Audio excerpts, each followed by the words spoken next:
What's going on, guys? It's K-Dub here with another episode of Crypto Zombie. It's the weekend. I hope everyone's having a really great time. No, guys, unfortunately, the ETFs have not come in yet. I would love to see an $18,000 Bitcoin again. We'll get there again, guys. Don't worry. That was when it was only a $451 million market cap as well anyway.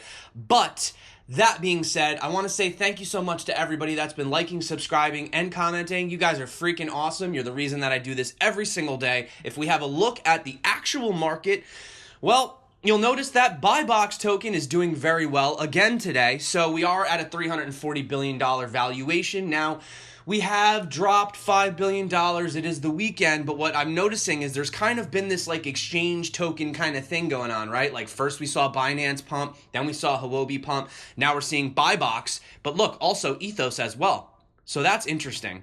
Scry, that's a new one that just came out. I actually had been hearing a lot about that. I'll have to look into that a little bit.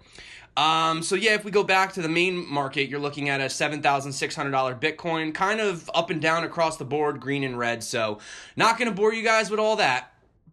Anyway, I did want to say, did anybody see the update for Blockfolio? I thought this was pretty comical. They say markets are red, Blockfolio is black. When moon, you say update now and let's all get back on track. So you gotta love the humor out there in the space still, amidst all this boring sideways movement. One of the cool things though about this update is also you have Blockfolio adding the barter DEX, which is with Komodo. So that's really awesome. That's going to open up a whole new different avenue for checking your coins and all that as well. So what is some of the bigger news today? Well, I would say probably Huobi creating their U.S. trading platform. So if you guys haven't heard about that, basically the platform comes via a newly created San Francisco-based company called HBUS, which, as stressed in a Medium post earlier this week, is not an arm, subsidiary, division, or any type of affiliate of Huobi, nor is HBUS to be referenced as Huobi US or any variant therefore. HBUS is the exclusive US strategic partner of Huobi. Okay, so HBUS, that's what we're calling it, guys. So if you go over to hbus.com, you'll actually see that they're doing a little bit of a giveaway right here. So essentially, if you want to register, you can go up here and they'll notify you. You register. If you deposit $1,000 and you verify to level 2, they will give you 100 days of free trading, and you can be rewarded up to 0.1 Bitcoin, which is now keep in mind they're going to be doing these in ranks, but that could be a $780 $780 worth of free Bitcoin. So I'll take it. So that was basically kind of some of the big news coming out of that as well. I wanted to also talk about MyCrypto. So they introduced MoneroVision, which is really awesome. So essentially it's it's an open source block explorer for Monero. And they go into here, they explain some of the difference. They have written in TypeScript, improve reliability with node selectors, best estimation of when your transaction will be confirmed. And then, one of the things is the other explorers, they don't let you use your nodes. So that's really awesome. We know Monero has always been one of those trickier ones to because it is like the leading privacy coin, they are the OGs. So that came out of that camp as well. I wanted to talk a little bit about the Effect.AI and Civic partnership. So they say that the first phase of Effect.AI's ambitious undertaking, and we do know it's Effect Force. I actually have an entire video on this if you guys want to check it out. So Effect Force is a marketplace that allows anyone in the world to request or perform data-related microtasks that require human intelligence before the AI can be trained on that data set. They know how important it is to keep data safe and accessible only to the right people. So Effect.AI will utilize Civic's secure identity platform to provide an added layer of protection to its services. They say, we are proud to be on board as Effect.AI moves into this exciting first phase. So there you go. That's really great news coming out of both of those camps today, guys. Now, there was this thing that kind of came out about Vechain. I personally think it's funny. I don't personally care. I'm just reporting on it. So basically, the team, they had put out this tweet, which was recently taken down. Again, I guess essentially it was this logo right here, and it said the Vechain Thor public testing starts now. And it was just this sort of harmless picture of a dude holding the gun or something like that. But what they were saying was, if you zoom in right here, see they had there was a random code that was written on his jacket. So if we zoom into this, so you have this right here, guys. So that's a website that well, if you click it, you're probably going to find something that you don't want to see. I'm not going to talk too much about that, but I thought it was kind of funny. I didn't really take it too serious. I guess they pulled it down. No big deal. I mean, who's really counting, right? As far as Vechain is concerned, I still think they're a very legitimate company, and these types of things happen all the time. You've seen slip-ups with all different kinds of promotions. So I wanted to talk about the good news that was coming out of Vechain. So you have Vechain helps establish the Shanghai Wine and Liquor Blockchain Alliance. So here they are right here, and essentially, the Shanghai Wine and Liquor Blockchain Alliance aims to establish a cooperative platform for research and development of alcohol production companies, alcohol trading enterprises, and technology. You know what? Without reading this, basically what they're doing is they're just going to combat, basically what they're calling a no counterfeit wine and liquor zone. That's basically all they're trying to do, because we know that there's so many ways you can like fake a handbag, or this is a 1945 wine barrel, right? It's like, unless you're like a professional wine taster, who knows, and you don't want to get ripped off. So as you can see right here, this is Richard Fu, the VP at Vechain, and he was speaking on the event, so that's really great news. Now, we do have data transactions arrive on Wave's mainnet. This actually happened the other day, which I meant to comment on because I think that had a lot to do why we saw the Wave's price kind of spike real quick the other day.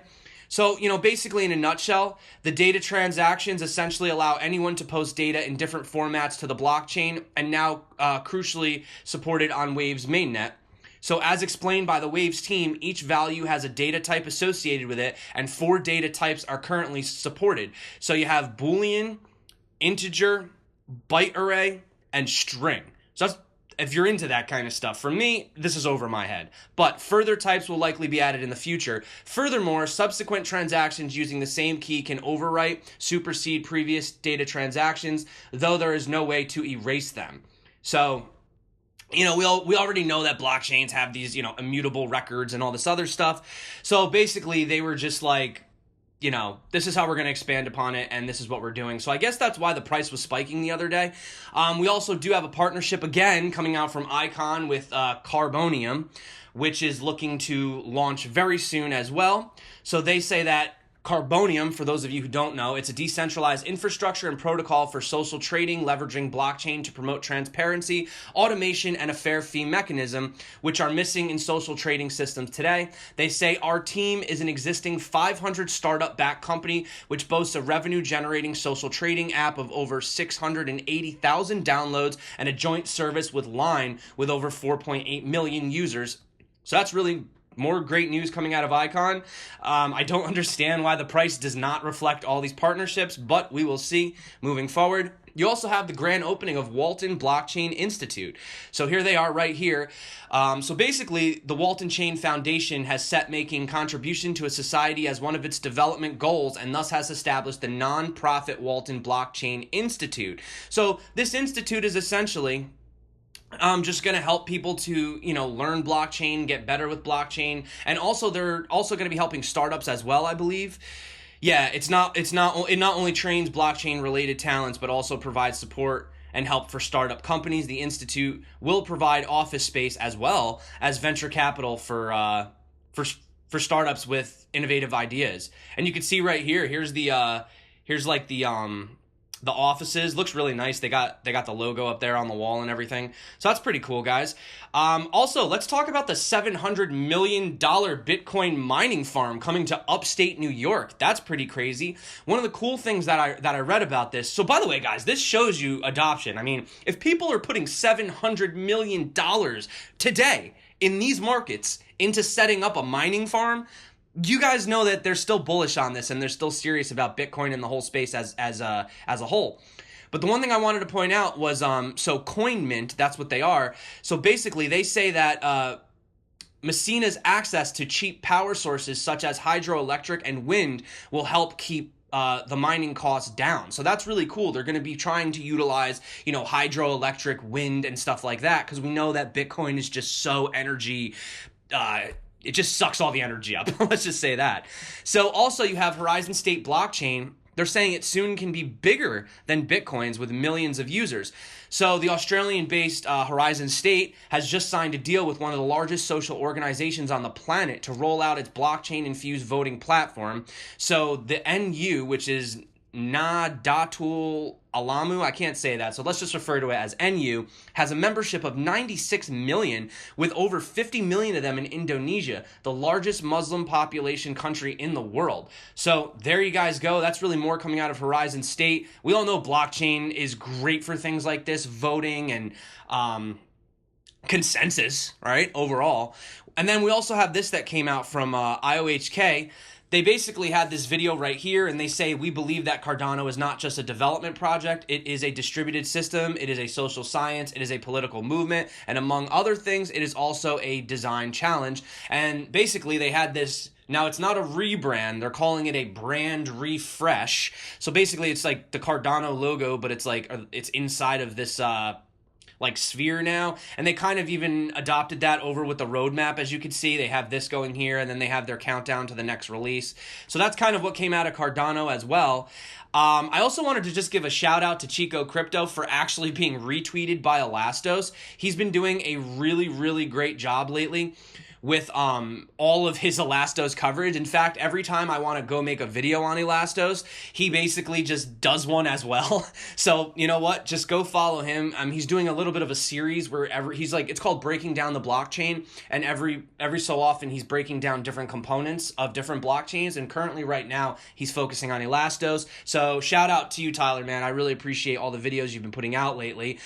Speaking of videos, we also do have Uga Baga, the new video from Bizanacci with the Bogdanov brothers back in time, dump it. It's kind of funny, but you guys can watch that as well. Let's see what else we got going on here. So we do have this that came out from ICO Analytics. This is their top 15 upcoming ICOs. At the top, we have Nex, Harmony, NOS, Anchor, Hypernet, Deep Cloud, Phantom, etc. You guys can take a look at that. And they have, different people, ICO Drops, Oh Hey Maddie, ICO Analytics, etc. So you can definitely have a look at that as well if you guys are interested. On the bright side, though, we did see the National Tax Service announce that after BitHum's official audit, they will be charged $30 million in taxes, and also they found no illegal activity such as tax evasion to have taken place. This is really good news because I'm really not down for another Korea FUD, guys. So I'm really glad that everything turned out great with that as well. I totally forgot to mention this. I'm going to drop a link in the description, but I wanted to talk about Web3 consensus mechanisms. They were basically just talking about all these different types of consensus.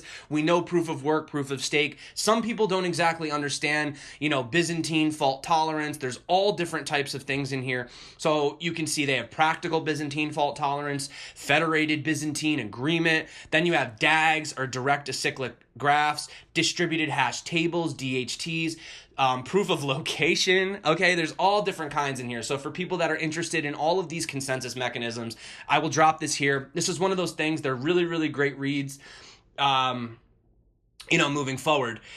So we were speaking about Mike Novogratz. He was very bullish on Bitcoin. He was talking about all these different cryptos. He spoke about EOS, Funfair, Augur, a whole bunch of other ones. So he's saying that we could potentially see a $20 trillion market, which would be freaking amazing, guys. I'd probably retire for forever if that ever happened. Actually, I wouldn't. I'd probably still keep making videos because I just like doing this. So anyway, but he's saying that, there are a lot of difficulties and there are a lot of struggles. So we're not going to probably see this overnight, but he says that a $20 trillion market cap is very, very possible. It's just a matter of, tweaking things, regulations, adoptions, ETFs, all that. You guys know the news. We don't have to go into all that again.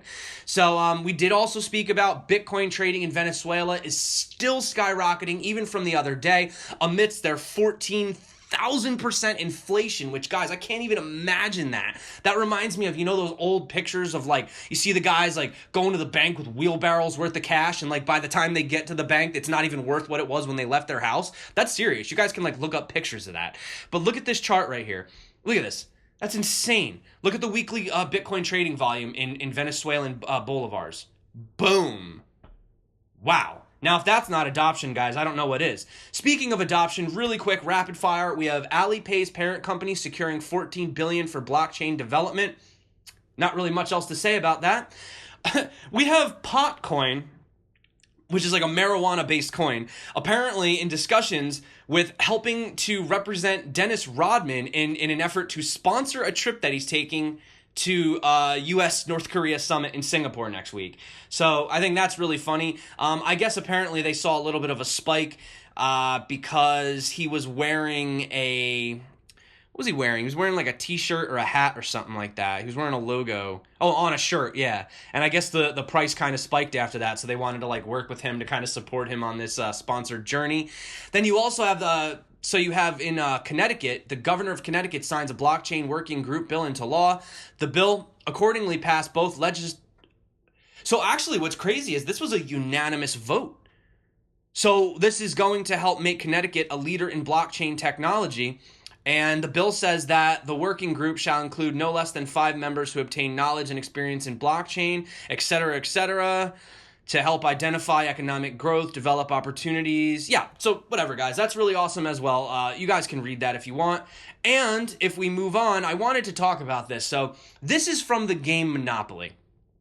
It kind of reminded me of why I got away from this system in the first place, why I really believed in Bitcoin and all these decentralized types of cryptocurrencies and Generation 3 blockchains and Generation 4 blockchains and all this crazy stuff. So look at this.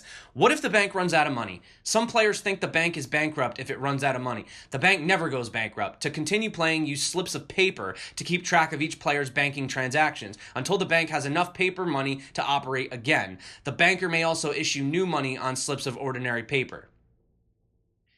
And it's just funny because, like, you think about that and you're like, okay, this is Monopoly, but that's exactly what they do in real life. They bail people out. They endlessly print paper money. It's not backed by anything except for blind trust, right? So, I don't know, guys. It's funny because sometimes you look at these markets and stuff like that, but it just really makes me feel so much better to know that what I own is actually mine. You know, like when I have my Bitcoin on my ledger, that's my money, you know, and that makes me feel good and that helps me to sleep better at night. Not too sure about you guys, but that being said, I just want to say thank you so much for coming back to my channel, guys. If you did not see my video yesterday on different types of conventions and blockchain conferences, are they worth going to? Well, I basically gave my opinion on that, and I also told you guys I'm going to be going to the Blockchain Connect conference. I left a lot of reasons why. There's some really great projects in there, so definitely check that out if you guys are interested in doing some research on some newer projects as well. And if you want, you can use my code for 30% off. It's just CryptoZombie at checkout. That being said, guys, I hope you enjoyed the ad-free experience on the Brave browser today. I tried it for the first time. I hope you guys liked it. It was hopefully less distracting for everybody. And I just want to say thank you so much to everyone that's been coming back to my channel. You guys are awesome. My name's K-Dub. This is CryptoZombie. Until next time, stay crypto and peace out.